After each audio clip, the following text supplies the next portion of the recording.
आदमी पार्टी के राज्यसभा सांसद संजय सिंह लगातार बिगड़े बोलों के लिए अब पहचाने जाने लगे। यानी कि अरविंद केजरीवाल के ये सबसे ज्यादा चहेते और अरविंद केजरीवाल की आम आदमी पार्टी पर कब्जा करने वाले संजय सिंह अब लगातार कुछ ऐसा बोल रहे हैं, जहर उगल रहे हैं, जिसके अंदर साफ तौर पर जाहिर होता है कि वो देश के प्रति कितने गद्दार हैं।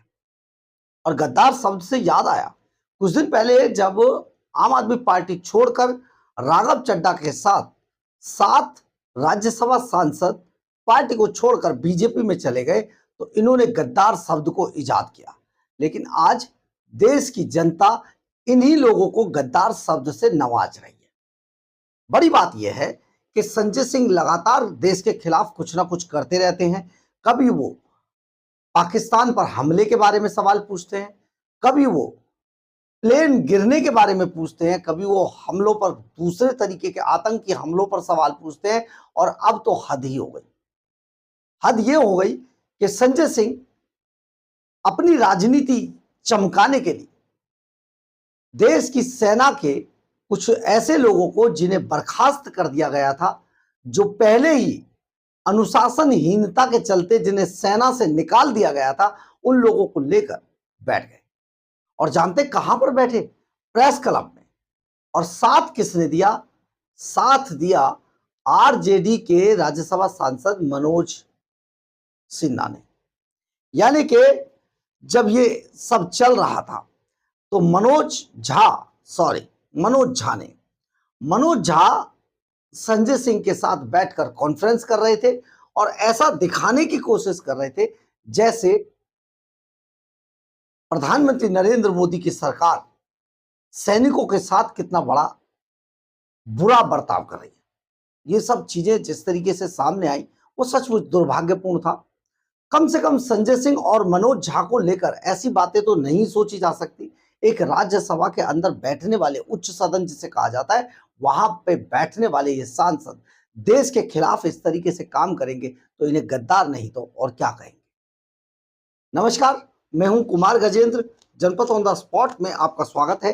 हमारे एक दूसरे social media platform podcast with Kumar Gajendra में भी आपका स्वागत है, जहां आप हमें सुन सकते हैं। दरअसल है क्या, 2 दिन पहले संजय सिंह, आम आदमी पार्टी के संजय सिंह राज्यसभा सांसद और आरजेडी के राज्यसभा सांसद मनोज झा ये दोनों प्रेस क्लब में आए और इनके साथ सेना के 3 लोग साथ में थे। 3 सैनिक इनके साथ थे। लेकिन ये सैनिक, जानते हैं, इनको बर्खास्त किया जा चुका है। लेकिन इसके बावजूद ये यूनिफॉर्म के अंदर प्रेस कॉन्फ्रेंस में बैठे। आप समझिए, हमारे सेना के अंदर अनुशासन है और यहां पर अनुशासनहीनता बिल्कुल बर्दाश्त नहीं की जा सकती। अगर देश का कोई सैनिक यूनिफॉर्म बैठ के देश के खिलाफ बात कर रहा हो या बुलवाने की कोशिश कर रहा हो तो इससे ज्यादा दुर्भाग्यपूर्ण कुछ नहीं हो सकता है। शायद इसीलिए सेना ने इनको सेना से बाहर कर दिया था। लेकिन संजय सिंह और मनोज झा ने जिस तरीके की ये प्रोपेगेंडा रचा, ये सचमुच आज इनके साथ देश के लोग एक स्वर में कह रहे हैं कि ये गद्दार हैं। देश के गद्दार किस तरीके से लगातार देश को बदनाम करने की कोशिश कर रहे हैं, उनमें संजय सिंह और मनोज झा का नाम सबसे ऊपर आ गया है। दरअसल है क्या, 2 दिन पहले प्रेस क्लब के अंदर संजय सिंह और मनोज झा आरजेडी के ये सम्मिलित प्रेस कॉन्फ्रेंस करते हैं और प्रेस कॉन्फ्रेंस के अंदर यहां इनके साथ 3-4 जो सैनिक थे वो भी थे यूनिफॉर्म के अंदर। और जानते हैं, यूनिफॉर्म के अंदर जो सैनिक थे उनमें से एक का नाम है चंदू चौहान, हरेंद्र यादव, पी नरेंद्र इनके नाम है। ये सैनिक उनके साथ थे और यूनिफॉर्म के अंदर थे। साथ ही एक और सैनिक है इनके साथ जो कि जिसका नाम है शंकर सिंह गुर्जर, जो कि भगोड़ा घोषित किया जा चुका है। इन सब को लेकर संजय सिंह और मनोज झा ने ऐसा दिखाने की कोशिश की कि जैसे सेना के अंदर इन लोगों के साथ कितना दुर्व्यवहार हो रहा है और इनको निकाला गया है। इनमें से एक जो सैनिक है चंदू चौहान, जिसके बारे में कहा यह जा रहा है कि उरी का जो हमला था, उरी के हमले में ये अपना अपना जो बताया हुआ सेना का जो एक गाइडलाइंस थी उसका उल्लंघन करते हुए पाकिस्तान की सेना में घुस गया, पाकिस्तान की सीमा में घुस गया।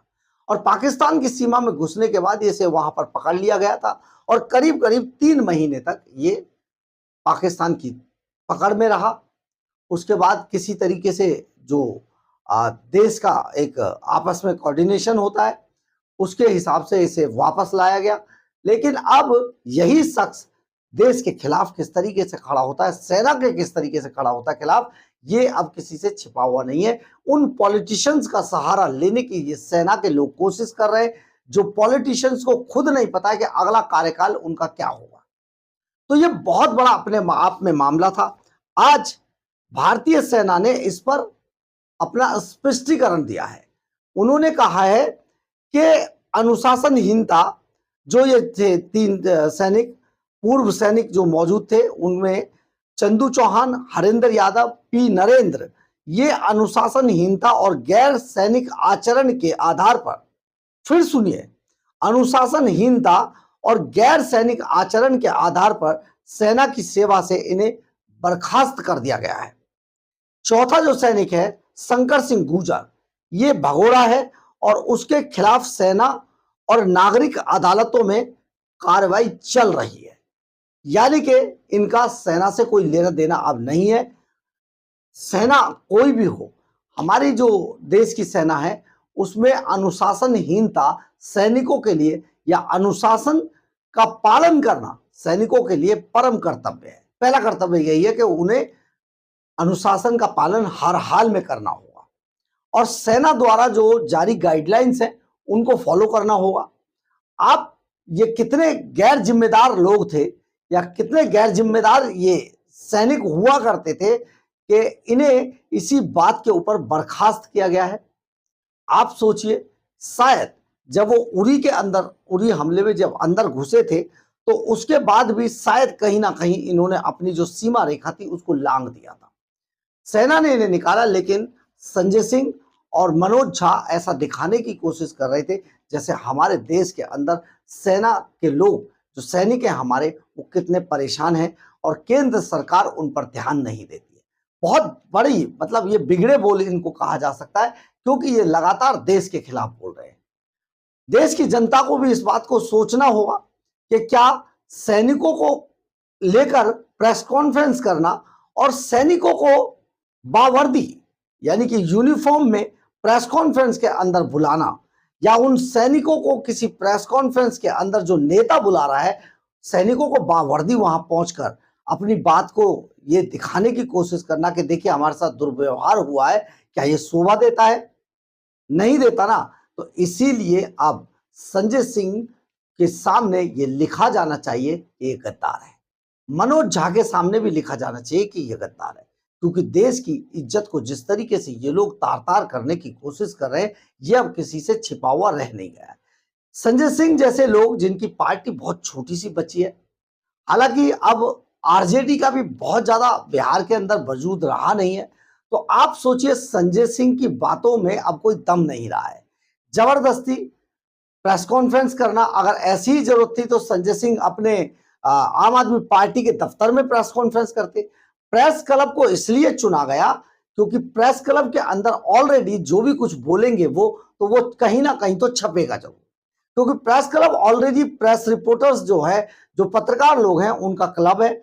वहां पर कोई भी बात कही जाती है तो आसानी से कम मीडिया का लाउड स्पीकर वहीं पर है, तो वहां से कोई भी बात आराम से मीडिया हाउस तक पहुंचती है। तो आप सोचिए संजय सिंह और मनोज झा को प्रेस क्लब के अंदर प्रेस कॉन्फ्रेंस करना क्यों जरूरी पड़ा? क्योंकि उनकी बात को कोई सुनने वाला नहीं था। सुनने के लिए, सुनाने के लिए ये लाउड स्पीकर के पास पहुंचे, यानी कि प्रेस क्लब में पहुंचे, और वहां पर इन्होंने कुछ ऐसी नौटंकी की कि वो सचमुच आज देश के लोग इनसे एक तरीके से नफरत ही कर रहे हैं।